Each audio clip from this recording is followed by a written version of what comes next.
Ang aga naman yata ng pagdalaw mong ito, Kapitana. Sinadya ko talagang pumunta ng maaga para abutan ko kayo bago pumunta sa bukid. Mukhang importante ang sadya mo, ah.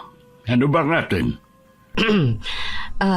Nakarating kasi sa akin na tinanggihan niyo raw ang alok sa inyo ng pinsan ko na bilhin ng maliit ninyong sakahan. Ganun na nga. Hindi ako interesado sa pera niya. Kahit anong mangyari, wala akong balak ibenta kahit kanino ang bukid na sinasaka ko. Bukod tanging kayo lang ang tumanggi sa mga taga rito.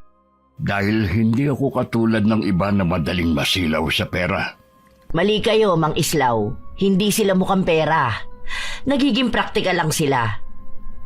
Alam naman natin na ang mga kabataan ngayon wala nang hilig sa pagtatrabaho sa lupa. Kesa naman maiwang nakatiwangwang, mabuti na yung mapakinabangan nila ang pera. Dapat po, ganun din kayo mag-isip. Kaso hindi ako katulad nila mag-isip. Mahalaga sa akin ang lupang minana ko pa sa mga magulang ko. Tigas talaga ng ulo nyo, Mang Islaw. Sana wag ninyong pagsisihan ng desisyon ninyong ito. Matigas talaga ang ulo ko, lalo't alam ko na nasa katwiran ako. Sabihan nyo lang ako kapag nagbago na ang isip nyo. O paano po, hindi ko na kayo aabalahin. Kilala si Kapitana Elena sa pagiging abusado at sakim sa barangay namin. May impluwensya din ng kanyang pamilya sa lugar namin. Hindi lang sa pagiging abusado kilala ang pamilya niya, maging sa pagiging kurakot nito sa pwesto. Alam ng marami na binubulsa niya ang pondo ng barangay. Pero walang maglakas ng loob magsalita. Bakit po ngayon lang kayo, Tay? Sel, kanina ka pa ba rito? Sinong kasama mong dumating? May 2 oras na po akong nandito. Wala din po akong kasama. Mano po, Tay? Kaawaan ka ng Panginoon. Naalala ko nga pala pasukan na. Kumusta ang mga apo ko? Ayos naman po sila. Lagi kayong bukang bibig ng mga apo nyo. Sana naman daw magbakasyon kayo sa bahay. Hayaan mo, kapag nagkaroon ng maraming oras, titigil ako sa inyo kahit ilang araw. Kailan pa kaya yun? Lagi nyo naman kasi ang sinasabi. Ang dami kasing gawain sa bukid natin. Kaya po ba ngayon lang kayo umuwi? Nag-awan na rin kasi ako habang hindi pa tag-ulan. Alam mo naman ang mga damo, ang bilis tumubo. Dapat po kasi umuupa na lang kayo ng tao na maglilinis ng bukid. Yun nga sana ang plano ko. Ang kaso mo, ang hirap naman maghanap ng taong uupahan. Lahat sila nasa construction na nagtatrabaho. Napansin ko nga po ang daming nagpapagawa ng bahay ngayon dito Halos lahat kasi ng mga taga rito ibinenta na mga lupa nila.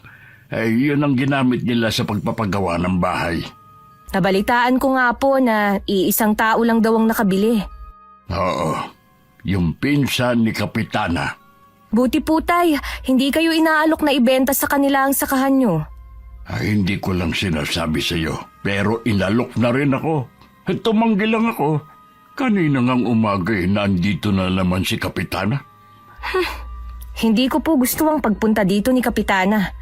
Mag-iingat po kayo Baka mapag-initan kayo, lalo tumanggi pala kayo. Hindi naman ako natatakot sa kanya. Di tulad ng mga taga rito. Ewan ko ba sa mga kabarangay natin? Kilala na kasi nilang abusado sa kapangyarihan. Ibinoto pa rin talaga. Wala tayong magagawa. Yung iba naman kasi mga takot. Dapat kasi hindi na pinabalik sa pwesto Harapan na ngang ibinubulsa ang pondo ng barangay Hindi naman kasi natin hawak ang pag-iisip ng mga tao. At saka, huling termino na rin naman niya. Pwede na po kayong tumakbo, Tay. Oras na matapos na ang termino niya.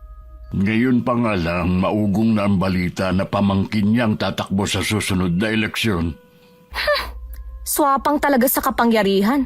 Ayaw mawala sa pamilya ang posisyon. Alam naman ng mga tao kung anong klaseng pamilya sila. Nasa kanila na yun kung iboboto nila ang pamangkin niya.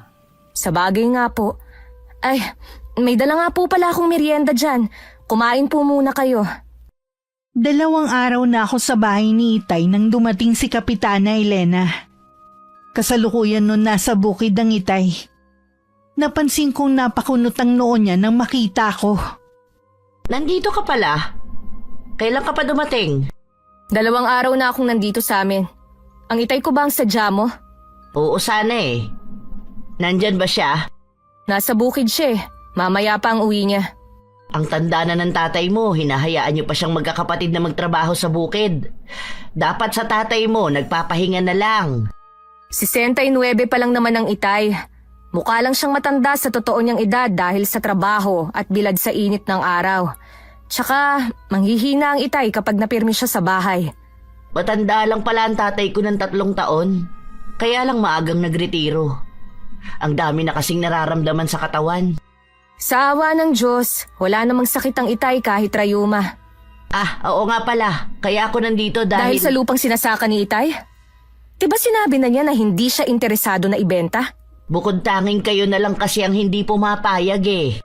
Pamana pa kasi yun ng mga magulang ni itay sa kanya. Mahirap sa kanya na basta na lang yun ibenta. Naiintindihan ko naman siya. Kasi may mga lupa din na pag-aari ang mga magulang ko. Ang kaibahan nga lang, hindi nyo binibenta. Bakit ba kasi kayo nakikipagmatigasan ha? Kakapiraso lang naman ang lupa ninyo eh. Mabuti sana kung ekta-ektarya. Eh hindi naman. Eh bakit kasi ang kulit mo ha? Sinabi naman namin na wala kaming balak na ibenta, di ba? Ang pinsan ko ang may gustong bumili ng lupa ng tatay mo. Nahihiya lang kasi ako sa kanya dahil masyadong pakipot ang itay mo. Nahihiya ka sa pinsan mo, pero hindi sa amin na ginugulo mo. Hindi ako nanggugulo. Maayos akong nakikipag-usap sa'yo at sa tatay mo. Eh baka naman nagpapataas lang kayo ng presyo. Kung tutuusin naman kasi, napakababa ng alok nyo. Hanggang doon na lang ang alok ng pinsan ko. Hindi natataas pa. Ayos lang ho, wala naman ho kaming balak na ibenta. Eh sige, sasabihin ko na lang sa pinsan ko.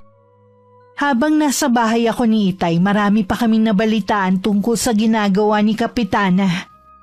Katulad ng mga benepisyo na dapat sa mga hikahos sa barangay namin. Pero napunta lang sa mga hindi karapat-dapat. Ang mga nakinabang lang ang malapit sa kalan, ika nga nila, at mga kamag-anak niya. Nakita ko po na nagpapaayos ng bahay si Kapitana. Kaya pala galing dito yung anak niyang binata. Nagtatanong kung merong gustong pumasok na helper. Siguro po may nakuha na namang pondo kaya nagpapagawa. Ay, saan pa ba kukuha? Wala naman sila mga hanap buhay at wala rin namang trabaho ang asawa. Kung hindi po kayo dinaya noon, sigurado na hindi ganito kahirap ang buhay ng mga taga rito sa atin. Hindi naman kasi kayo kurakot at may malasakit talaga kayo sa mga kabarangay natin. Hindi rin siguro ako nakatadhana para sa politika. At saka hindi rin naman natin kayang patunayan na dinaya ako noon. Tay, kung tumakbo po kaya ulit kayo. Masyado na akong matanda para tumakbo pa.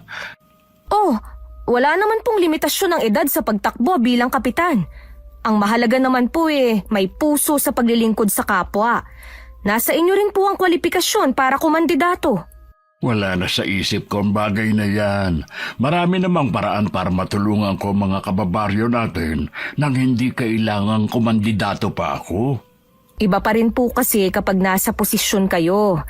Pwede nyo rin pong mapigilan ng mga nahalal na sariling kapakanan lang ang iniisip. Kapag ganyan na malawak ang impluensya, minsan mahirap na rin buwagin. Kung sa bagay nga po, biruin nyo, nakailang takbo na, hindi pa rin nadadala ang mga tao. Ay, ang nakikita ko rin kasing rason kung bakit nananalo si Elena. Dahil na rin masyadong matimbang sa mga taong salitang tropa naman nila at kamag-anak pa rin. Paano? Nakikinabang din sila. Hindi man lang nila iniisip yung mas maliliit. Buti sila may kaya na sa buhay. Wala na tayong magagawa sa bagay na yan. Ang mabuti pa, kalimutan mo na lang ang nakaraan na eleksyon kung saan ako natalo. Matagal na rin naman kasi yun Napagkwentuhan lang naman po natin. Ayoko lang kasi na mapag-initan ka. Baka kasi makarating to kay Elena. Magkaroon pa siya ng maling interpretasyon na hindi ka pa makalimot sa nangyaring yun. Wala naman po sigurong magpaparating sa kanya ng napag-usapan natin. May kasabihan nga, may tenga ang lupa at may pakpak ang balita. Hindi natin alam kung sino sa mga nakapaligid sa atin ang kakampi ni Kapitana. Sa bagay nga po, halos lahat naman ng mga taga rito mga balimbing. Maayos lang kausap kapag kaharap. Ay, siya nga pala. Munti ko na makalimutan. Huwag mo nang banggitin sa mga kapatid mo na pinipilit bilhin sa akin ang lupa natin. Alam mo naman na maiksi din ang pasensya nila. Ayoko lang na lumaki pa ang gulo. Sige po, Tay. Kung sakaling may malaman sila, hindi ako ang nagsabi. Ayoko rin naman na mapahamak sila. Pagkatapos nga ng 1 linggo, bumalik na muna ako sa bayan. Nagkataon naman na nawalan ng trabaho ang asawa ko. Kaya siya na muna ang nag-aasikaso sa 2 naming anak na pawang nasa high school na. Nagpaalam ako sa kanya na kung pwede nasasamahan ko muna ang itay sa bahay namin. Naunawaan naman niya ang dahilan ko. Napapadalas yata ang pagdalaw mo sa akin, ha? Baka naman magalit na ang asawa mo niyan. Wag po kayong mag-alala. Mabait po si Chris. Naiintindihan niya po ang dahilan ko. Mas gusto ko kasi na wala ka rito sa atin, eh. Bakit naman po? May nangyari po ba habang wala ako? Ay, hindi ko alam kung ano nangyari. Pero nang puntahan ko mga pananim ko sa bukid, lahat binunot mula sa lupa. Ang ilan sadyang sinira. Kung kailan malapit ko nang anihin. Wala pong gagawa nun kundi si Kapitana. Huwag kang magpadalos-dalos, mahirap ang magbintang. Kahit wala po tayong ebidensya, alam naman natin na si Elena lang ang pwedeng gumawa nun. Ipasa Diyos na lang natin ang lahat. Ay hindi po pwede yun. Nagpunta na po ba kayo sa barangay para ipablatter ang nangyari? Oo, kaya lang ang sabi nila, baka hayop daw ang gumawa noon. Anong klaseng hayop naman po kaya ang gagawa nun? Halatang meron lang silang pinagtatakpan . Kung hindi nila maresolba, ayos lang. Ay naku, Tay. Mabuti sana kung hindi nyo ginastusan ang mga tanim nyo. Hintayin na lang natin kung anong hakbang na gagawin nila. Siya nga pala, huwag mo na rin itong ipaalam sa mga kapatid mo, ha? Dapat nga po ipaalam natin ito sa kanila . Hindi pwede. Para namang hindi mo kilala mga kapatid mo, umiiwas na lang tayo sa gulo. Hanggang kailan po? Nakakaubos na rin po kasi ng pasensya. Alam ko, hanggat maaari, ayoko ring masagad ang pasensya ko. Dahil ayokong makagawa ng isang bagay na baka pagsisihan ko rin sa huli. Kahit kailan po talaga, hindi patas ang hustisya sa ating mga ordinaryong tao. Alam ko naman yun, pero tandaan mo, may hangganan din ang kasamaan ng tao. Sige na, tapusin na natin ang usapang ito. Maiwan na muna kita, ha? May kailangan lang akong asikasuhin. Sige po, Tay. Mag-iingat po kayo. Nang sumunod na araw, naging bisita namin si Kapitana sa bahay. Biglang kumulo ang dugo ko. Binigyan naman ako na nagbababalang tingin ng itay. Tahimik na lang akong tumayo sa tabi niya. Ano ang sadya ninyo, Kapitana? Nabalitaan ko kasi ang nangyari sa mga pananim mo. May balita ka na ba kung sinong may gawa? Wala pa, pero pinapasa Diyos ko na lang. Baka nga kasi tama ang hinala namin na baka o anumang hayop ang may gawa nun. Siguro nga. Meron pa nga pala akong pakay sa'yo, Mang Islaw. Kung tungkol na naman sa lupa... Hindi ang lupa mo, kundi sa katabing lupa mo. Ibinebenta na kasi yun. Kapag nagkataon, wala na kayong dadaanan papunta sa lupa ninyo. Ano? Sa pagkakaalam ko'y walang balak si Milensyong ibenta ang lupa niya. Nagbago ang isip niya . Siguro napagtanto niya na mas mahalaga ang pera. Kailangan ko makausap si Milensyo. Mabuti pa nga para maniwala ka. Ganyan ka ba talaga kaswapang, ha? Lahat na lang gusto mong maangkin. Huwag kang makialam, Maricel. Wala ka namang kinalaman sa pinag-uusapan namin ng itay mo.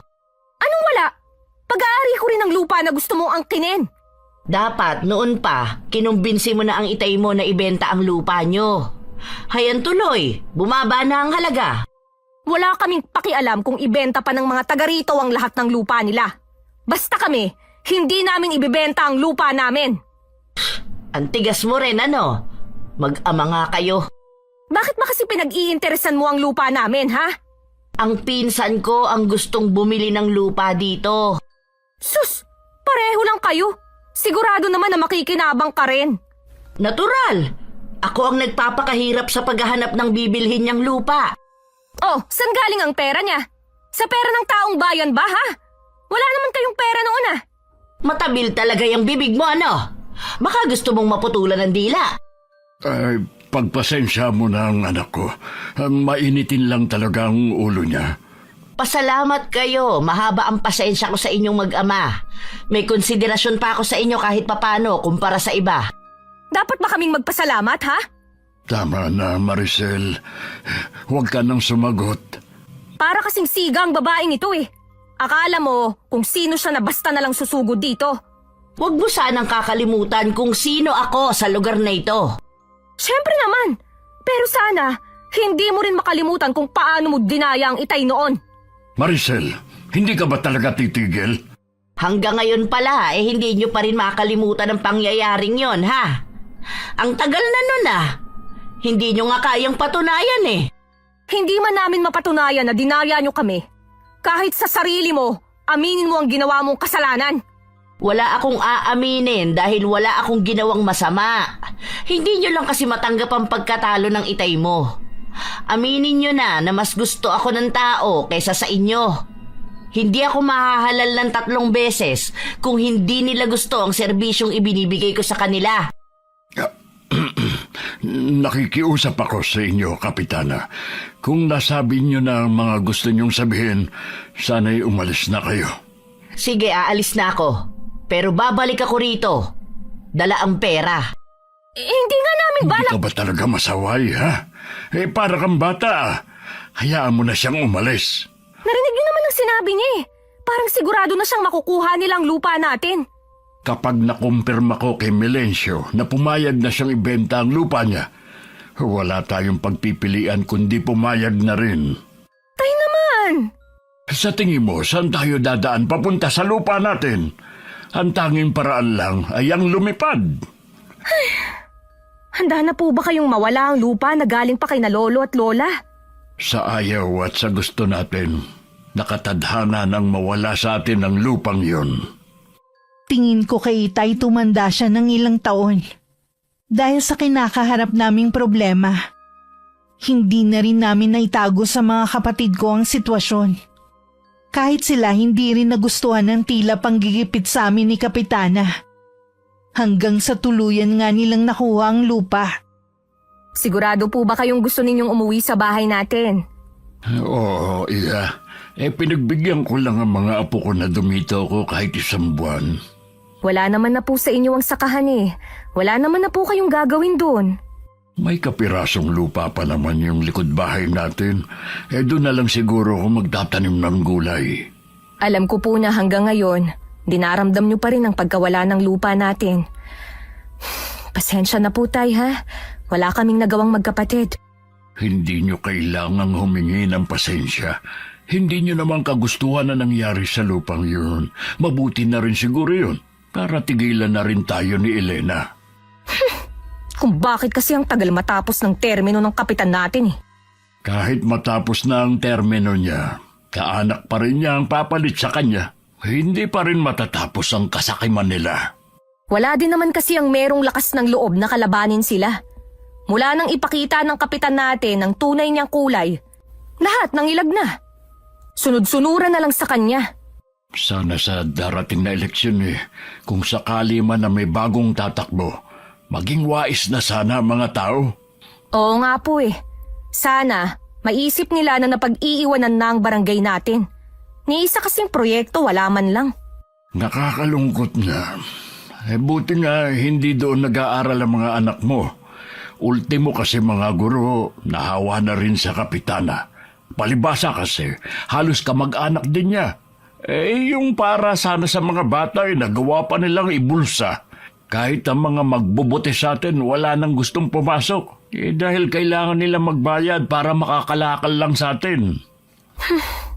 Wala talagang patawad. Ay, paano? Alis na ako, ha? Atay, bakit hindi nyo na lang kaya ibenta ang bahay natin dun? Alam mo naman na nandun ang alaala ng nanay niyo. Mahirap sa akin na basta na lang mawala ang bahay na yun. Nahirap din naman po sa amin. Kaya lang po mas nag-aalala po kami sa inyo lalo't mag-isa lang kayo. Huwag niyo na akong alalahanin. Kaya kong pangalagaan ang sarili ko. At saka, may mga kapitbahay naman tayo doon. Uso pa naman ang bayanihan sa ating mga mahihirap. Hindi nila ako pababayaan kung sakaling may mangyari. Sige na nga po, hindi ko na kayo pipigilan. Dadalawin ko na lang po kayo doon kapag wala akong ginagawa. Mag-iingat po kayo ha. Panatag naman ako na hindi na manggugulo si Elena sa amin. Lalo't nakuha na niya ang gusto. Ang inaalala ko lang ay walang kasamang itay sa amin. Siguradong maiinip yun sa bahay. Oh, Belencio, napadalaw ka. Pasensya ka na kung naabala kita. May ginagawa ka yata eh. Hindi naman ako abala. Naghahasa lang ako ng mga itak ko. Bala ko na kasing itago ang mga ito. Hindi na rin naman kasi ako pupunta sa sakahan.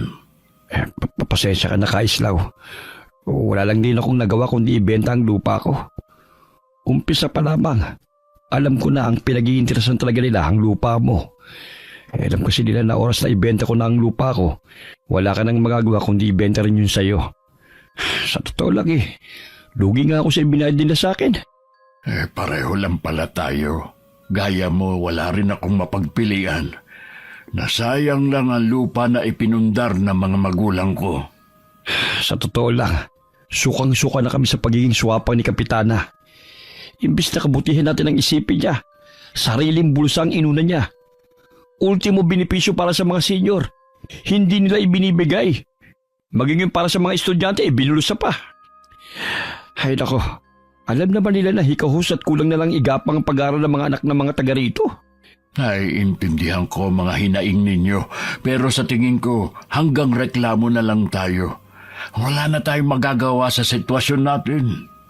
Kung hindi ka sana dinaya doon, hindi sana ganitong sitwasyon natin. Tapos na yun, wala na tayong magagawa pa. Meron pa tayong magagawa. Tumakbo ka ulit sa susunod na eleksyon. Buong suporta makukuha mo sa amin. Hindi kami papayag ng pamangkin ng kapitan na makakaupo bilang kapitan. May 1 taon pa bago matapos ang termino ng kapitana natin. Mahaba pa ang panahon niya. Marami ang pwedeng mangyari at higit sa inaalala ko, hindi natin alam kung sinong kampe kay kapitana. Akong bahala sa mga taga rito. Aalamin kong sa loobin ng kabarangay natin. Inasisiguro ko na iisa lang ang gusto nila. Ang tuluyan ng mapalitan si Kapitana Elena. Mag-iingat ka sa kinikilos mo. Maraming balimbing sa paligid. Kaya nga ako, naging maingat sa bawat sasabihin ko. Huwag ka mag-alala. Mag-iingat ako. Pahig ka na ba na tumakbo sa susunod na eleksyon? Sa totoo lang, matanda na ako para sa kahit anong posisyon. Pwede naman akong tumulong nang hindi kailangang tumakbo bilang kapitan. Ikaw lang kasing nakikita namin karapat dapat sa posisyon. Ang kailangan ng barangay natin, may puso sa mga kapuspalad. Tahimik ka lang pero marami ka na natulungan. Isa yun sa kinagagalit ng kapitan natin. Wala siyang karapatan na magalit. Hindi naman ako humihingi sa kanya ng pagtulong sa mga taga rito. Kung siya ba naman gumagawa ng paraan, sana may silbi siya. Yun na nga Mabuti hindi ka hinihikayat ang mga anak mo na umalis na dito sa lugar natin. Ang gusto nga ni Maricel, ibenta na ang bahay na ito at doon na ako umuwi sa kanila. Kaya lang kasi, maraming alaala dito ang yumao kong asawa. Mahirap sa akin na umalis sa bahay na ito. Naiintindihan kita sa bagay na yan. Pareho kasi tayo halos ng sitwasyon Ang gusto rin ng mga anak ko lumayo na kami sa lugar na ito. Gamitin na lang daw namin yung perang pinagbentahan ng lupa sa pagbabagong buhay. Kung ayaw mo ng magulong buhay, tama din naman ang mga anak mo. Sabi ko sa kanila sila na lamang ang lumayo. Mas gusto ko pa rin kasi na dito tumira kung saan ako nagkaisip at lumakit nagkaroon ng sariling pamilya. Ay sana nga, bago man lang magpantay ang mga paa ko, bumalik na sa dati ang barangay natin. Yung simple at tahimik na buhay. Dahil hindi na ganong abala at madalas na nasa bahay na lang, maraming nakarating kay Itay ng mga tiwaling gawain ng kapitana namin. Isa na ron ang pagpayag na magkaroon ng sabong sa lugar namin nang walang permit. Kanino ko utang ang pagdalaw mo rito, Mang Islaw? Hindi na ako magpapaligoy-ligoy pa. Hindi ko gusto ang ginawa mong pagpayag na magkaroon ng sabungan dito sa barangay natin. Doon pa talaga sa mismong bakanteng lote sa tapat ng kabahayan. At sino ka para questionin ako? Wala na ngang maipakain ng mga tao sa pamilya nila, pinayagan mo pa na magkaroon ng sabong dito sa atin. May permit ka ba para mag-operate? Kung magsalita ka, akala mo naman mas marami ka pang alam sa akin. Baka nakakalimot ka kung sino ako. Hindi ko nakakalimutan na ikaw ang punong barangay namin. Pero sana naman magkaroon ka kahit konting pagmamalasakit sa kapwa mo. Imbis na kasi trabahong ibigay mo sa kanila, tinutulak mo pa talaga sila sa pagsusugal. Kung nagmamalasakit ka sa kanila, edi ikaw ang magbigay ng trabaho. Dati pa naman ako nagbibigay ng trabaho sa mga nangangailangan nung may lupa pa ako. Eh paano yan? Wala ka ng trabahong maibibigay dahil wala ka ng lupa. Kaya nga nakikiusap ako sa iyo na kung maaari, gumawa ka ng proyekto na maaaring makatulong sa mga taga rito. Akala mo yata ang laki ng pondo ng barangay natin no? Maaaring hindi kalakihan pero sapat para matulungan mo ang mga tunay na nangangailangan. Hindi lang yung mga taong malapit sa iyo. Hindi ko na nagugustuhan yung mga lumalabas sa bibig mo, Mang Islaw. Ang mabuti pa, umalis na kayo. Huwag niyo nang pakialaman ng mga bagay na wala namang kayong alam. Nagmamalasakit lang naman ako sa mga kabarangay ko. Hindi ko kasi matiis na manahimik na lang sa isang tabi. Ang sabihin nyo, likas sa inyo ang pagiging pakialamero. Nagbibida-bida kayo porke hindi lang kayo nanalo noon bilang kapitan. Sa tingin nyo, sa ginagawa nyo, makukuha nyo ang loob ng mga taga rito? Matagal ko nang nakuha ang loob nila, kaya nga ganon na lang ang pagmamalasakit ko sa kanila. Mang Islaw, hindi naman pala problema ang ipininta nyo rito. Ang mabuti pa, umuwi na lang kayo. May parating din ho kasi ngayon na mga taga-munisipyo. Ayokong makita nila kayo rito. Sana magbago ka na, bago pa mahuli ang lahat. Alam mong lahat ng masama nating ginagawa, babalik din sa atin at sa mahal natin sa buhay. Nang dumalaw ako sa bahay ng Itay, ganun na lang ang gulat ko. Nang makitang may nagsasabong sa mismong bakanting lote malapit sa amin. Ano po? Pinayagan niya ni Kapitana? Halos wala nang makain ng mga taga rito Pinayagan pa niya ang sabong. Ginawa ko ng lahat para mapigilan ang sabong na yan pero walang nakinig sa akin. Nilapitan ko na rin ng mga konsehal natin pero ako lang ang lumabas na masama. Baka sa susunod, lahat na ng klase ng sugal pinasok na ng Elena na yun. Yun din ang naiisip ko. Ang inaalala ko, ang mga kabataan dito sa atin. Paano ang kinabukasan nila? Kulang na nga sa suporta. Malululong pa ba sila sa bisyo? May naiisip po ba kayong plano, Tay? Naiisip kong lapitan ng dating kaibigan. Dati siyang pulis. Baka may koneksyon pa rin siya na makakatulong sa atin. Baka po makarating kay Kapitana Elena ang gagawin nyo. Bahala na. Kahit ito man lang ang maiambag ko sa kabarangay natin. Tay, marami na po kayong naitulong. Hindi lang ang gagawin nyong yan. Nagkausap nga pala kami ni Melencio. Gusto niya na tumakbo ulit ako bilang kapitan sa susunod na eleksyon. Ano pong sinabi nyo? Wala na akong plano pa. Mahaba pa naman ang panahon. Siguradong makakahanap pa sila ng isang taong maari nilang suportahan. Kaya po kayo ang gusto nila dahil may tiwala pa rin sila sa inyo.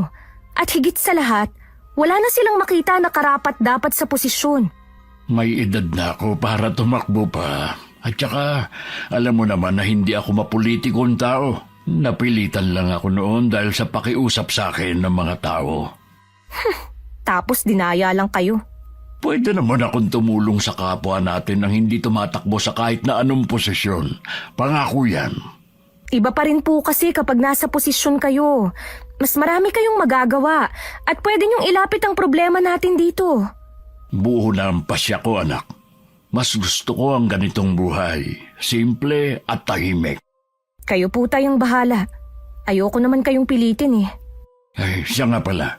Bakit nandito ka na naman? Wala ka bang ginagawa sa inyo? Kasi po tay, nagkausap kaming magkakapatid. Sinabi nga po nila na kumbinsihin kita na umalis na sa lugar na ito. Gusto sanang pumunta ni Greg dito. Pinipigilan ko lang. Baka kasi magpang-abot lang sila ni Elena. Hanggang ngayon pala'y galit pa rin si Greg sa kanya. Hindi nyo naman kasi siya masisisi eh. Pagbintangan ba naman siya sa isang bagay na hindi naman niya ginawa? Tapos, malalaman na pamangkin ng kapitan pa lang may kagagawan. Tapos sorry lang, wala man lang silang aksyon na ginawa. Muntik na nun makulong si Greg dahil sa kanila. Yung pamilya naman na nang bintang sa kapatid ko, nagpaareglo din sa kanila. Samantalang tayong nakikiusap noon, hindi man lang pinakinggan. Hindi man naparusahan noon ang pamangkin ni Kapitana. Darating ang sandali at kakarmahin din siya. Hindi naman yata tinatabla ng karma ang mga yun eh. Hindi pa kasi dumarating ang araw nila.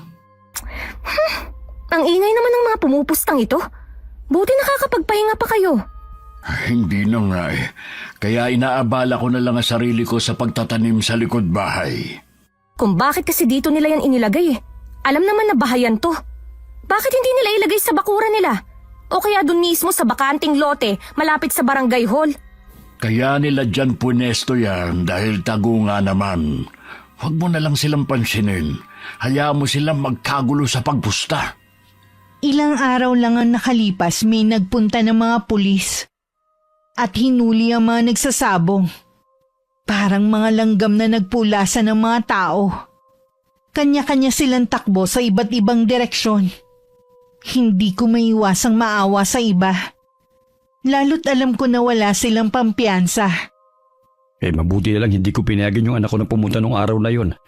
Dahil kung hindi, dako. Sa pagpapiyansa lamang sa kanya mapupunta ang perang pinagbilhan ng lupa namin. Salamat nga pala sa pagditimbre mo ha. Lagi ko kasing nakikitang nanunood ang anak mo eh. Ayo, naiengganyo din dahil sa mga kaibigan eh. Pero hindi naman siya tumataya. Matanong ko nga pala.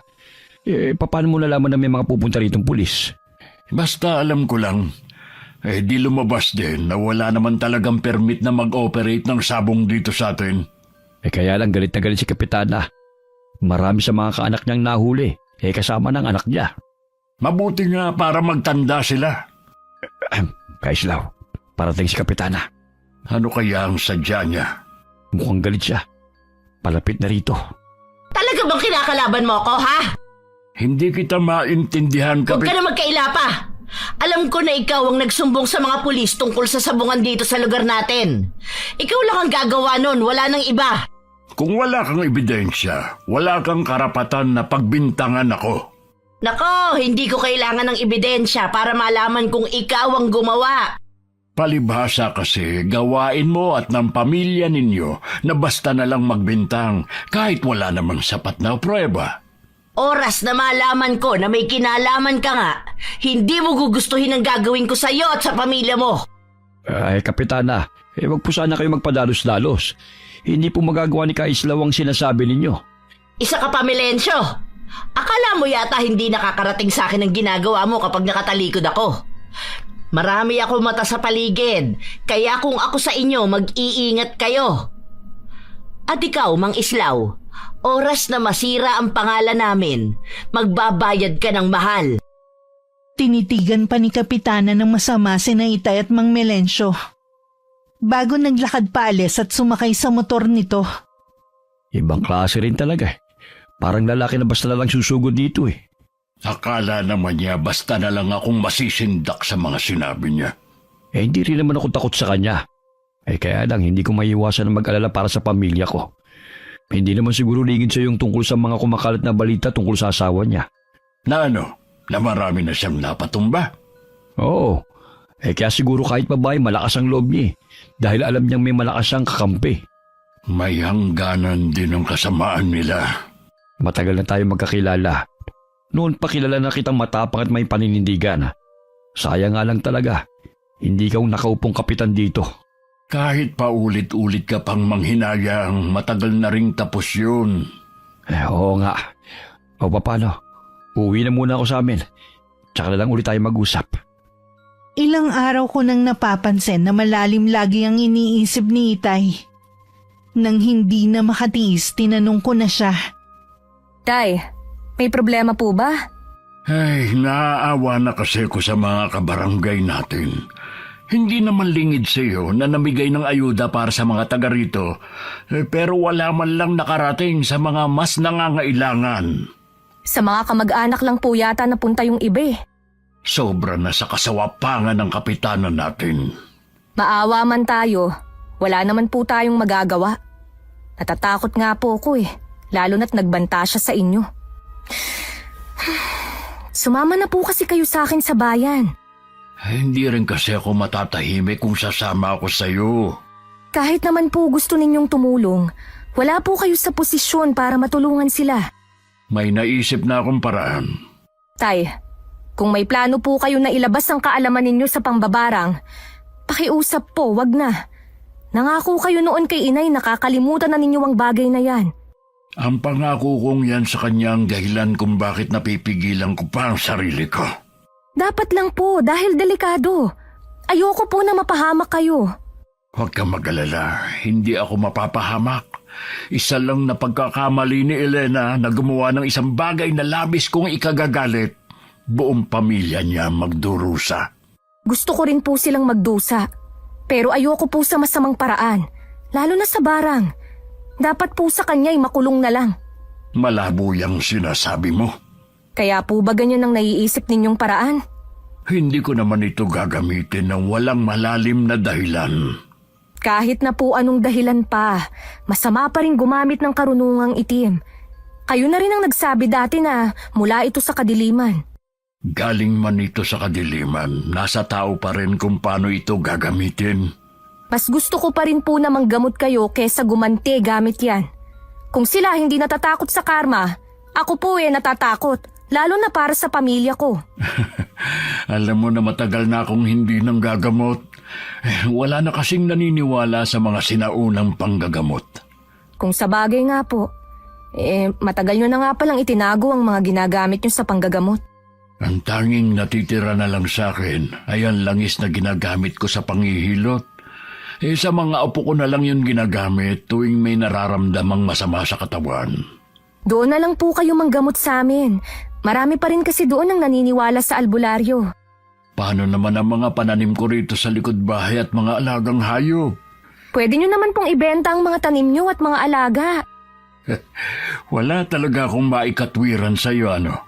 Wala po talaga. Kaya pumayag na kayo sa gusto ko. Ikaw talaga. Alam kong pinag-iisipan na rin ng itay ang mga sinabi ko. Dahil may pamilya ko, kailangan ko rin umuwi sa bahay namin.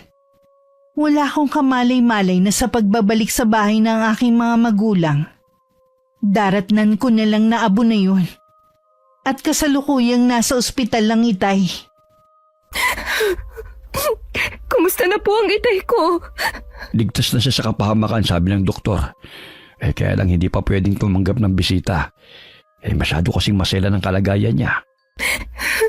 Paano po nangyari na nasunog ang bahay ng itay ko? Sabi ng mga kapitbahay ninyo, mukhang nakalimutan patay ng tatay mong apoy pagkatapos niya magluto. Nagagalit nga sa kanyang ilang kapitbahay niya dahil may ilang bayang nahagip ng apoy. Hindi naman kagustuhan ng itay ang nangyari. Tsaka, nasaktan na nga ang ama ko. Nagagalit pa sila. Hindi man lang nila inisip nung mga panahon na lagi silang tinutulungan ng itay. Sumama din ang loob ko sa kanila. Dahil hindi man lang nila tinulungan ng ama mo nung hindi pa malaki ang apoy. Bakit po ba hindi agad nakalabas ang itay ko sa bahay namin? Palagay ko dahil gusto niyang isalbang gamit ng nanay mo. Sa may pintuan ng bahay niyo ko siya naabutan Hinila ko na lamang sa palabas. Iyakap nga niyang litrato at ilang gamit na nasunog din. Salamat po sa pagkakaligtas ninyo sa tatay ko, Mang Melencio. Wala yun, Iha. Nagkataon lang na nasa malapit lang kami mag-ama. Kaya nasakluluhan namin ang iyong ama. Matagal na po namin na kinukumbinsi ang itay na sumama sa amin sa bayan. Yun din po kasi ang gusto ng mga kapatid ko. Alam ko na nahihirapan siya na pumayag dahil sa mga alaala ng inay sa bahay namin. Sa tingin ko yun ang mabuti niyang gawin. Total, ayaw naman niya na tumakbo na sa susunod na eleksyon bilang kapitan. At saka mainit na rin kasi siya sa mga mata ni Kapitana at mga kapamilya nito. Bigla ko pong naisip, paano po kung hindi aksidente ang nangyaring sunog? Kilala ko po ang itay na maingat kahit noon pa. Sumagi na rin yan sa isip ko. Pero wala naman tayong katibayan. Mahirap din magbintang. Alam ko naman po. Kaya lang, iba talaga ang kutob ko sa nangyari. Hintay na lamang natin ang magising ang itay mo. Baka meron siyang maibigay na impormasyon. Dumating na rin ang mga kapatid ko ng araw na yun. Lahat sila hindi makapaniwala sa sinapit ng aming ama. Pare-pareho din kami ng hinala na baka sinadya ang nangyari. Dahil sa malubhang pagkasunog ng balat ni Itay, hindi kami maaaring pumasok sa loob ng silid niya. Isang buwan din siya sa ospital. At halos masaid ang pera namin sa mahal ng gamutan. Kasalukuyan ako nagluluto nang makarinig ako ng nabasag sa silid ni Itay. Nagmamadali akong pumunta. Nadatnan ko ang basag na salamin sa sahig habang nakatayo ang Itay. Ano pong nangyari, Tay? Huwag po muna kayong lalapit. Baka maapakan niyo ang bubog. Ano ba kasi ginagawa ng salamin na yan sa kwarto ko? Matagal na po yan dito sa kwarto. Baka ngayon nyo lang po napansin. Teka lang, Tay, ha? Kukuha lang ako ng walis at pandakot. Iniwan ko lang sandali ang Itay dahil pinatay ko ang kalan. Pagbalik ko ng kwarto, wala na ang Itay. Nakita ko na nasa balkonahe siya. Magmula nang tumira sa bahay ang Itay, lagi na lang ako natataranta. Lagi na lang kasi siyang galit at lagi rin nakasigaw. Pati mga anak ko nangingilag na rin sa kanya. Dahil sa aksidente sa isang iglap, nagbago na siya. Sinadya niyo po bang basagin ng salamin? Dahil pinapaalala lang nito ang itsura ko ngayon. Diba, sabi naman namin sa inyo, nag-iipon lang kaming magkakapatid ng pera. Tapos ipapaayos namin ang itsura ng mukha niyo. Sa palagay nyo kaya may pag-asa pang maayos sa mukha ko. Gagastos lang kayo ng malaki, pero hindi na magbabago ang itsura ko. Ilaan nyo na lang sa ibang bagay ang pera nyo. Lahat po gagawin namin para sa inyo. Narinig mo ba sinabi ko? Ilaan nyo na lang sa ibang bagay ang pera ninyo. Alam ko po kasi na nahihirapan din kayo dahil sa kalagayan nyo. Sana namatay na lang ako nung gabing yun. Kesa naman nabuhay nga ako. Para naman akong halimaw na ultimo mga apo ko natatakot sa akin. Hindi po natatakot sa inyo ang mga apo nyo dahil sa itsura nyo. Kundi natatakot sila dahil lagi kayong galit. Nawala na ang dating magiliw at mabait nilang lolo. Dapat masanay na sila na hindi na babalik sa dati ang kanilang lolo. Tay, huwag nyo namang sabihin yan. Pati kaming mga anak nyo, namimiss ang dating kayo. Binago ng pangyayari na yun ang buhay ko. Ang gusto ko na lang makapaghiganti sa mga taong gumawa nito. Ho? Akala ko ho ba, aksidente yung nangyaring sunog. Yun din po ang sabi ninyo sa mga pulis na nagtanong sa inyo. Kapag ba sinabi ko ang totoo, magkakaroon ng hustisya nangyari sa akin. Alam mo ang batas para lamang sa mga mapepera. Kilala niyo po kung sino ang sumunog sa bahay natin? Oo, ang anak ni Kapitana at ang pamangkin niya. Kaya din ako natagalan dahil kinandado nila ako sa loob ng bahay. Mga hayop! Mga walang puso! Paano nila nagawa ang bagay na yon? Maniningil na ako sa kanila. Uunahin ko silang dalawa. Tama po ko nang iniisip sa balak niyong gawin. Oo. Huwag mong tangkain na pigilan ako sa gagawin ko. Dahil kung hindi malilintik ang ka sa akin. Tay, kung hindi man po mabigyan ng hustisya ang nangyari sa inyo, ipaubaya na lang natin sa may kapalang mga gumawa nito. Ako ang naagrabyado kaya akong maniningil. Huwag mo rin itong mababanggit sa mga kapatid mo. Kung ayaw mong itakwil kitang anak. Magagawa niyo po yan sa akin? Oo. Kaya huwag mo ko subukan. Mas mahalaga pa pala sa inyo ang paghihiganti kesa sa akin na anak niyo. Puro galit ang nasa puso ko. Hindi ko na alam kung kaya ko pang magmahal ulit at makaramdam ng simpatya sa kapwa ko. Mula na maging ganito ako, ni isa sa mga natulungan ko, hindi man lang nangumusta sa akin. May kasabihan nga po na makikilala mo ang isang tao sa oras ng kagipitan. Si Mang Milencio at ang pamilya niya lang po ang nanatiling nasa tabi natin noon, mula nang nasa ospital kayo. Ngayon malakas na ako. Uumpisan ko na ang plano ko. Mula ngayon, ayoko nang papasok kayo sa kwarto ko nang walang pahintulot. Tay, Inaasahan kong susundin mo lahat ng mga sinabi ko. Mabigat man sa loob ko ang gustong mangyari ng Itay, wala akong nagawa kundi sumang-ayon na lang. Nang sumunod na araw, naging bisita niya si Mang Melencio. Maasahan ka talaga. Salamat sa iyo, Melencio. Saan mo gagamitin ang mga yan? Mabuti nang wala kang alam para na rin sa kaligtasan mo. Sige. Hindi na ako magtatanong pa. Ano na nga pala ang balita sa lugar natin? Sa mga tao roon, wala ka talagang maaasahan. Parang hindi mo sila natulungan noon. Ni isa sa kanila, wala man lamang nagmalasakit. Tama ka nga, mga balimbing sila. Kaya nga kahit mabuti ang pakikitungo ko, kahit kailan hindi ako naglabas ng saloobin sa kanila, maliban sa iyo. Salamat sa pagtitiwala mo. Nakausap ko nga pala si Kapitana. Kinukumusta ka? Ang lakas naman ng loob na kumustahin niya ako. Malakas ang kutob ko na siyang nag-utos na sunugin ang bahay ko. Siya lang ang may motibo para gawin yon. Pinagbantaan niya rin ako noon. Lahat na yata ng kasama nasa kanila na. Sa kabila ng lahat, namamayagpag pa rin sila. Sila rin ang pinaghihinalaan ko eh. Kahit anong gawing isip ko kasi, imposible na masunog ang bahay mo kung hindi sinadya. Nakakalungkot lang. Hindi mabibigyan ng hustisya nangyari sa iyo. May ibang paraan para magbayad sila sa ginawa nila sa akin. Huwag ka maglala. Ikaw mismo makakasaksi sa pagbagsak ni Kapitana. Napansin ko lang, parang may nagbago sa iyo. Nararamdaman ko rin sa pananalita mong matinding galit. Kung may balak kang gumante, huwag na. Baka imbis na makulong sila mabaliktad pa ang pangyayari. Sa tingin mo kaya may magagawa pa ako sa kalagayan ko ngayon? Ni hindi ako makalabas ng bahay. Lahat ng nakakakita sa akin ay natatakot. Pasensya ka na kung napag-isipan kita ng hindi maganda.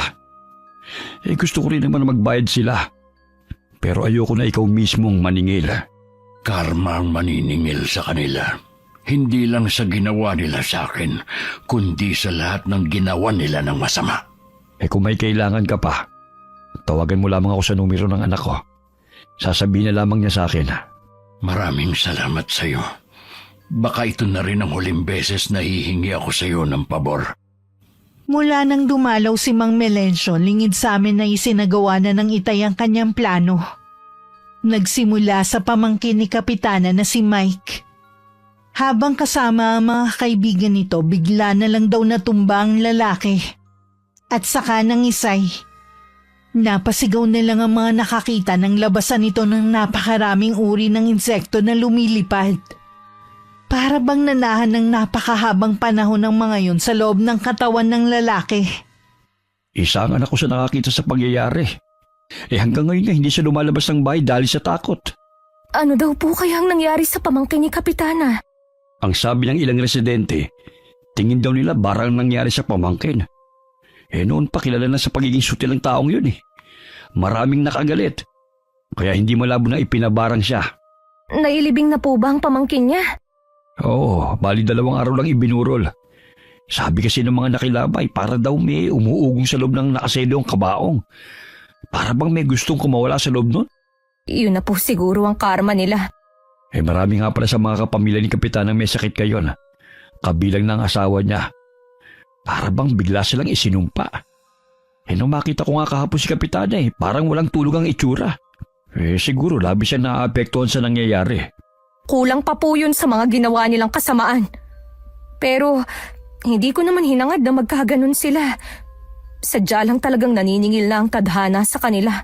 Galit ako sa Kapitana natin. Pero ang hiling ko lang noon bumaba siya sa pwesto. Pero hindi ko akalain na mas matindi pa ngayon ang nangyayari sa kanila. Nahinto ang pag-uusap namin nang dumating na ang Itay. May pinuntahan siya kanina at ngayon lang nakabalik. Napadalaw ka, Melencio. May pinuntahan kasi akong bahay malapit dito. Kaya naisipan ko na rin dumaan. Nabanggit nga ni Sel na umalis kang araw. Buti lumalabas ka na ngayon. Kaya sa lagi ka lang nakakulong dito sa bahay ninyo. Naiinip din kasi ako. Basta naka-jacket na may hood, nakakalabas naman ako. Ano nga pala ang balita? Wala na yung pamangkin ni Kapitana na si Mike. Yung may malaking atraso sa anak mong si Greg. Talaga? Eh di halos mabaliw-baliw ang mga magulang. Solong anak lang kasi yun ang mga magulang niya. Sinabi mo pa. At halos lahat sila ngayon may sakit. Ibabalik-balik nga daw sa ospital eh. Wala naman daw makitang sakit. Lalo na yung asawa ni Kapitana. Inaani niya na ngayon ng kasawapangan niya sa pera at kapangyarihan. Ganun na nga. Kung patuloy sa pagkakaroon ng sakit ang pamilya nila, malamang maubos ang pera nila. Yun naman talaga ang dapat. Maubos ang yaman nila na hindi naman nila pinaghirapan. Dahil sa nangyayari doon, gusto mo nang lumayo ng mag-iina ko.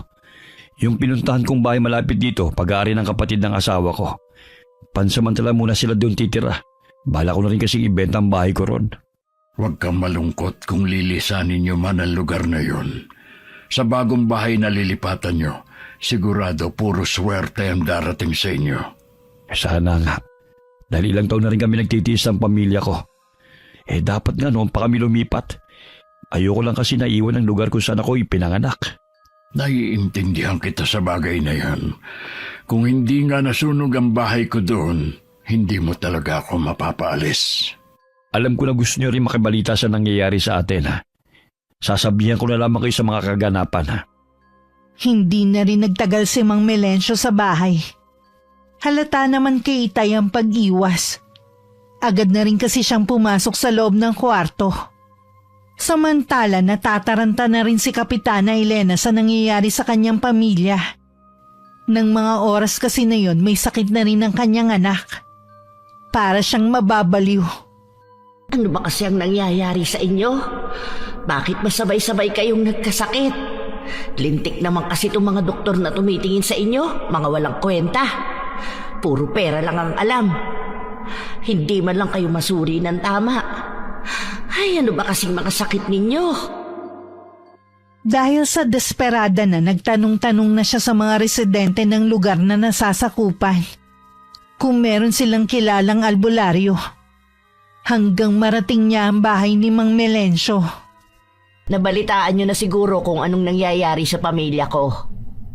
Ngayon naman, iginupo sa isang sakit ang anak kong si Ramil. Kung kani-kaninong espesyalista ko na siya dinala pero hindi nila malaman ang totoo niyang sakit. Sabi ng mga matatanda noong araw, kapag daw hindi malaman ng doktor ang sakit ng isang tao, dapat daw sa isang albularyo sila lumapit. Baka daw kasi hindi naman sakit ang dumapo sa taong yun kundi binigyan lamang siya ng karamdaman. May nakapagsabi nga niyan sa akin. Ang problema, wala naman akong alam na mahusay na albularyo. Gusto ko kasi na subok ng magaling. Kaya ka ba nandito para magtanong sa akin kung may kakilala ako? Oo, halos lahat na kasi dito natanong ko na. Wala silang alam o kilala.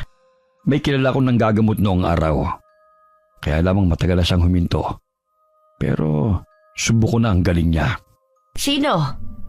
Sabihin mo kung saan siya nakatira. Si Kaislaw ang tinutukoy ko. Ano? Si Mang Islaw? Oo, pero hindi siya ganun kakilala. Dahil ayaw niya ipasabi na isa siyang albularyo. Saan siya ngayon nakatira? Sa bahay ng anak niyang si Maricel. Kung wala akong mahanap na albularyo, pupuntahan ko siya. Kasi baka hindi na rin siya nanggagamot dahil sa kalagayan niya. Oo nga pala. Nakalimutan kong malaki ang naging pinsala niya dahil sa nangyaring sunog sa kanyang bahay. Dahil sa nangyari, malaki na rin ang ipinagbago niya. Sabi nga ng anak niyang si Maricel, lagi daw galit ang ama niya. Nawala ng pagiging magilo niya sa mga apo. Intindihin na lang nila siguro yung tao. Hindi madali ang pinagdaanan ng ama niya. Yun nga ang sabi ko. Ay susubukan ko pa rin kung sakali. Kapitana, baka hindi kayo harapin ni Kaislaw dahil sa mga nangyari sa pagitan ninyo. Huwag kang mag-alala, babayaran ko siya ng malaki. Ang tunay na manggagamot hindi nagpapabayad. Dapat alam mo yan. Oo nga pala. Nakalimutan ko na dahil sa dami ng iniisip ko. Susubukan ko pa rin. Wala namang mawawala . Oo naman. Sige, aalis na kami ng mga kasama ko. Magtatanong din kami sa iba pa. Sana makahanap na kayo ng lunas sa sakit ng anak mo. Isang araw hindi ko inaasahan ng pagdating ni Kapitana sa bahay namin. May mga kasama siya pero siya lang ang lumapit. Mabilis kong hinagod ang itsura niya. Baka sa kanya ang matinding problema na pinagdadaanan. Anong masamang hangin ang nagdala sa'yo dito? Nandyan ba ang tatay mo? Wala siya rito ngayon. Dumalaw siya sa bahay ng isa kong kapatid. May sakit kasi ang isa kong pamangkin. Ganun ba? Kailan kaya siya babalik? Baka mamayang gabi o hindi kaya bukas na. Hindi ko alam eh. Ano ba kasi ang sadya mo sa tatay ko? May nakapagsabi kasi sa akin na mahusay na albularyo ang itay mo. Bala ko kasing ipagamot sa kanya ang anak kong si Ramil. Tama ba ang narinig ko? Lumalapit ka sa tatay ko para ipagamot ang anak mo?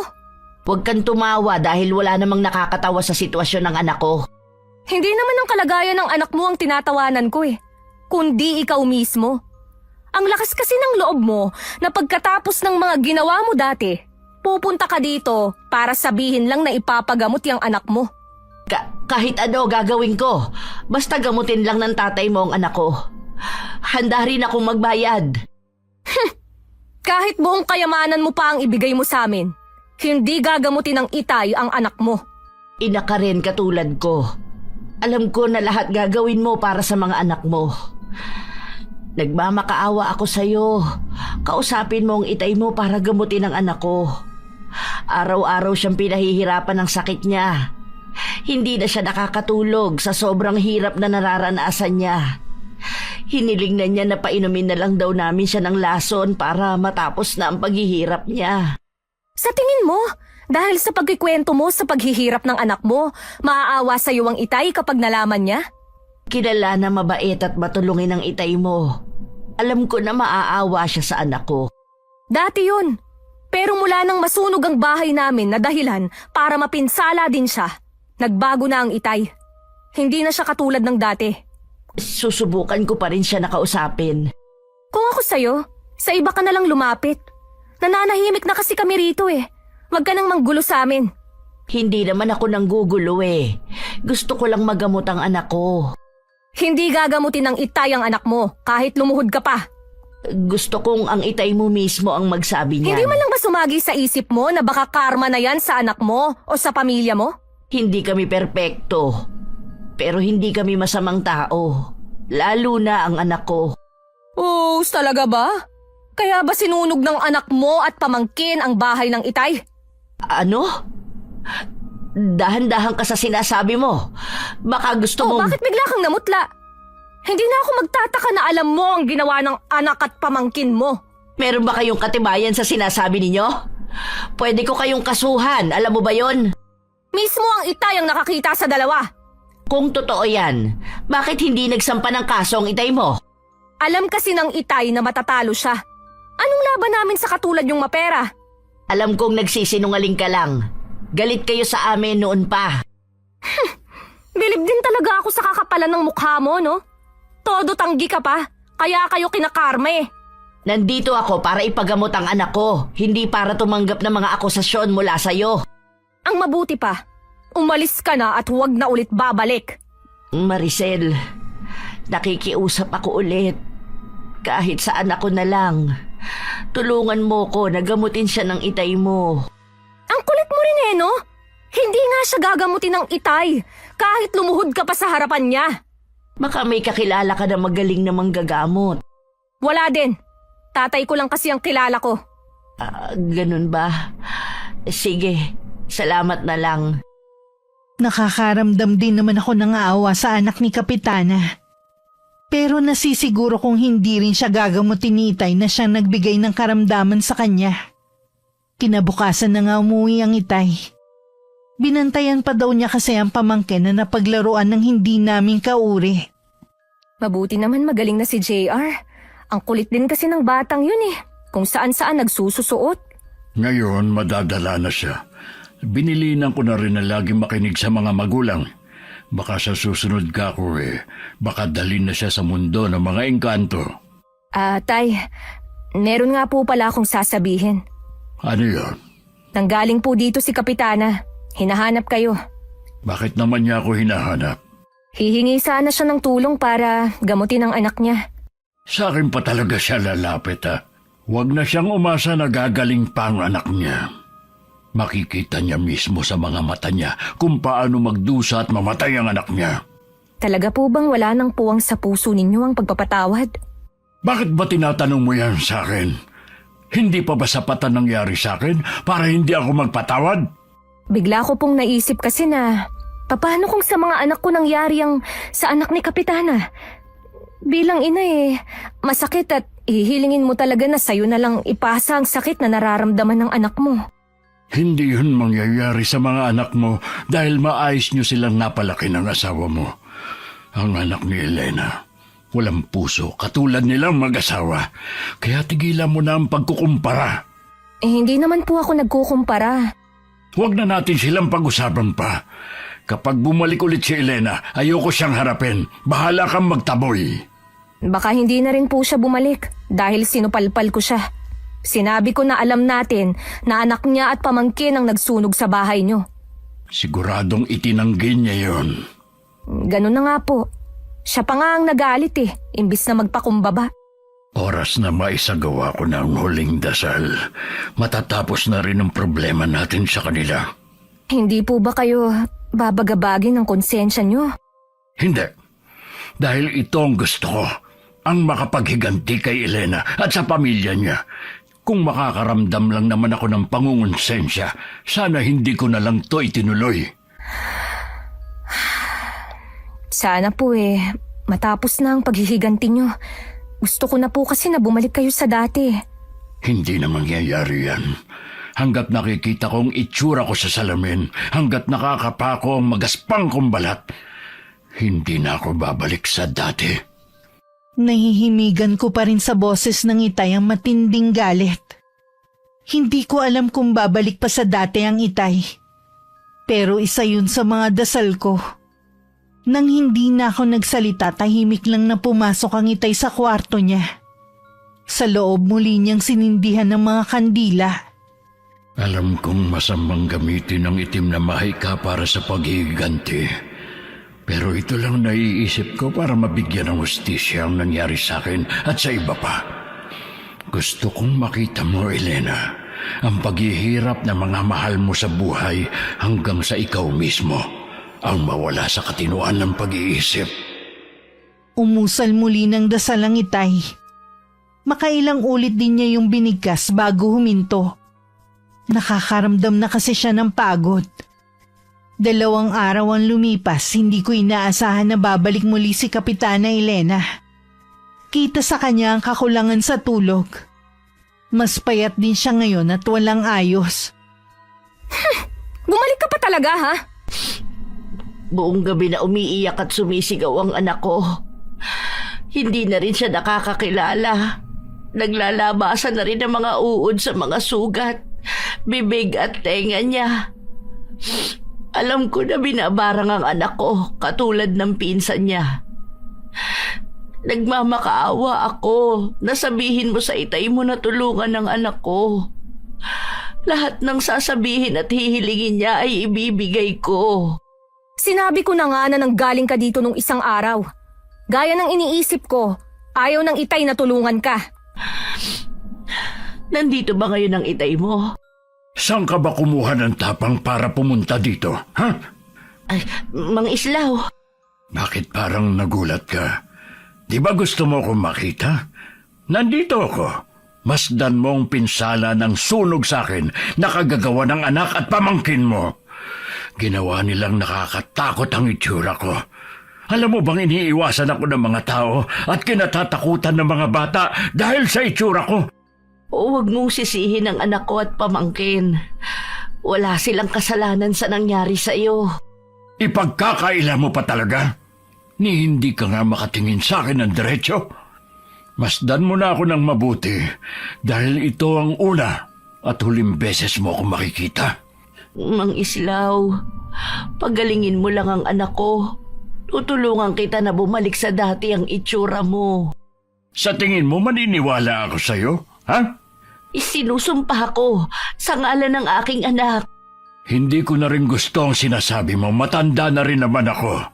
Mabuti pa, umalis ka na. Huwag mo muna akong talikuran. Nakikiusap ako sa'yo. Lahat gagawin ko. Gusto mo bang maibalik ang lupa mo? Ibabalik ko sa'yo kapag napagaling mo ang anak ko. Hindi na ako interesado sa lupang yun. Ang gusto kong malaman kung ano ang motibo ninyo sa pagsunog sa bahay ko. Sinabi ko naman na... Makakalis ka na! Teka lang, aamin na ako. Gusto talaga namin na patayin ka. Palalabasin namin na aksidente ang nangyari. Nagpresenta lang ang dalawa sa asawa ko. Hindi ko naman akalain na ganun ang mangyayari eh. Patawarin mo ko, Mang Islaw. Hayop ka! Ang sama niyo! Tao pa ba kayo, ha? Mas masahol pa kasi ang asal niyo sa hayop! Ganun ba talaga kayo kagalit sa akin? Dahil ba sa sabong, kaya gusto niyo akong patayin? Isa yun sa mga dahilan. At yung kumakalat na balita na tatakbo ka daw sa susunod na eleksyon. Natatakot ang asawa ko na maging hadlang ka sa mga plano namin. Para sabihin ko sa'yo, hindi banta ang Itay. Dahil kahit kailan, wala siyang balak na tumakbo kahit marami ang nag-uudyok sa kanya. Kung gusto mong mailigtas ang anak mo, pumunta ka sa pulisya at aminin ang mga kasalanan mo. Makukulong ako kapag umamin ako. At saka paano ko malalaman na mapapagaling mo ang anak ko? Kaya ko yung gawin kahit hindi ko puntahan ang anak mo. Hindi ako naniniwala. Alam ko, pinupuntahan ng albularyo ang biktima at saka ginagamot. Sumama ka muna sa akin. Hindi lang ako ordinaryong manggagamot. Ako ang bumarang sa anak at pamangkin mo. Ano? Ikaw ang bumarang sa kanila? Totoo ba ito? Kaya mamili ka. Buhay mo o buhay ng anak mo? Sige gagawin ko ang sinabi mo. Isusuko ko ang sarili ko. Kailangan lang na mapagaling mo ang anak ko. Nang malapit na sa police station si Kapitana Elena, nagbago ang isip niya. Hindi na niya gustong makulong. Naisip din niya na oras na sumuko siya, lalabas lahat ng baho nila mag-asawa. Anong gagawin ko? Hindi ko kayang makulong. Patawarin mo ko, anak. Hindi ko talaga kaya. Baka naman binawi na ni Mang Islaw ang sakit mo dahil akala niya sumuko na ako.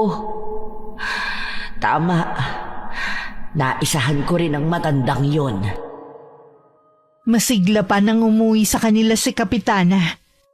Pagdating sa kanila, narinig niya ang mga nag-iiyakan. Ganun na lang ang kaba na napatakbo siya sa kwarto ng anak niyang si Ramil.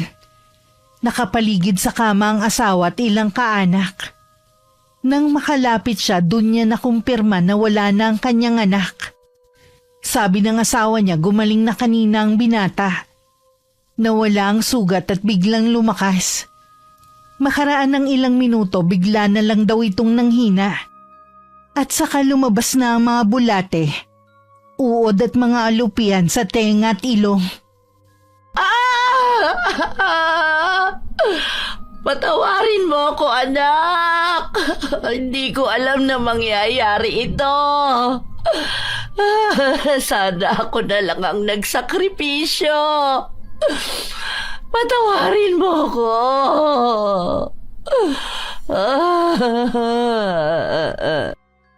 Paulit-ulit sinambit ni Kapitana Elena ang paghingi ng kapatawaran sa anak. Agad ding inilibing ang anak dahil sa kakaibang amoy sa katawan nito. Mabilis din kasing mabulok ang katawan ng lalaki. Makalipas lamang ang isang buwan, sumunod na rin ang asawa niya. Namatay sa hindi maipaliwanag na sakit. Dahil sa sunod-sunod na trahedya sa pamilya, nasiraan na ng bait si Kapitana. Nagpagala-gala na lang siya kung saan-saan. Samantala ang Itay, madalas na nakatingin lang sa malayo. Hindi na siya galit at magiliw na rin sa mga apo. Makalipas ang isang taon, napasukan ko na wala ng buhay ang Itay sa kwarto niya. Namatay siya habang natutulog. Dinala niya hanggang sa hukay ang kanyang ginawa sa pamilya ni Kapitana Elena. Wakas. Okay, shoutout po tayo. Sana nagustuhan niyo po ang story natin ngayon. Shoutout kina Sean, Samuel, and Sebastian. Shoutout sa Enaria family, especially kay Runalyn Enaria. Get well soon po. Hello kina Jennifer, Jenny B, Irish at sa pinakamamahal na apo ni Isidro Tumaliwan na si Jayden. Hi kay Ampi Taroy from Catanduanes. Shoutout sa mga taga-Attic Clothing na sina Kuya Wigler, Kuya Mario, Gerald, Adrian, Jonas, Miko, Ate Veron, Aprilin, Ruth at Grace. Hello po sa inyo at sana nakasubscribe po kayong lahat sa akin. Hi kay Annalyn Pasamik from Singapore.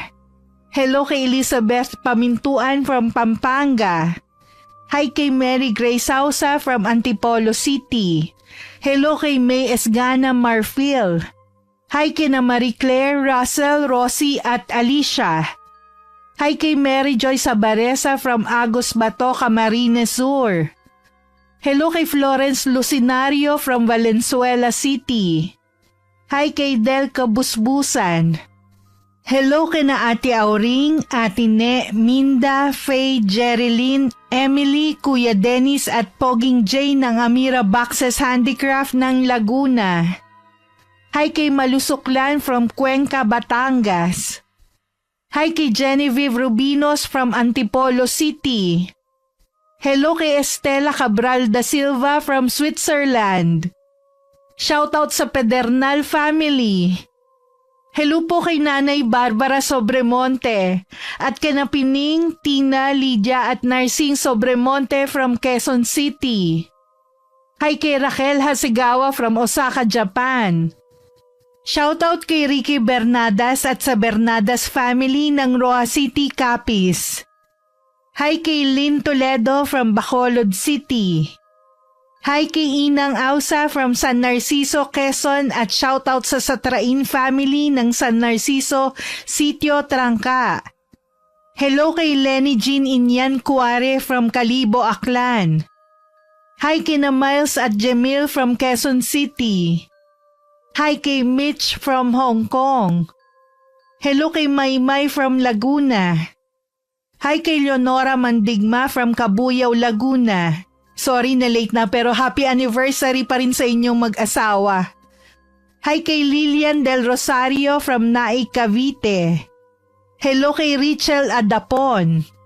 Shoutout kina Bingat Bonton, Manny Bocar, John Michael Aquino, Danny Lauron, Lester Campila ng Commissary Department ng RAS Pizza Hub. Maraming salamat po sa patuloy na pagsuporta at pakikinig. Ingat po lagi. God bless.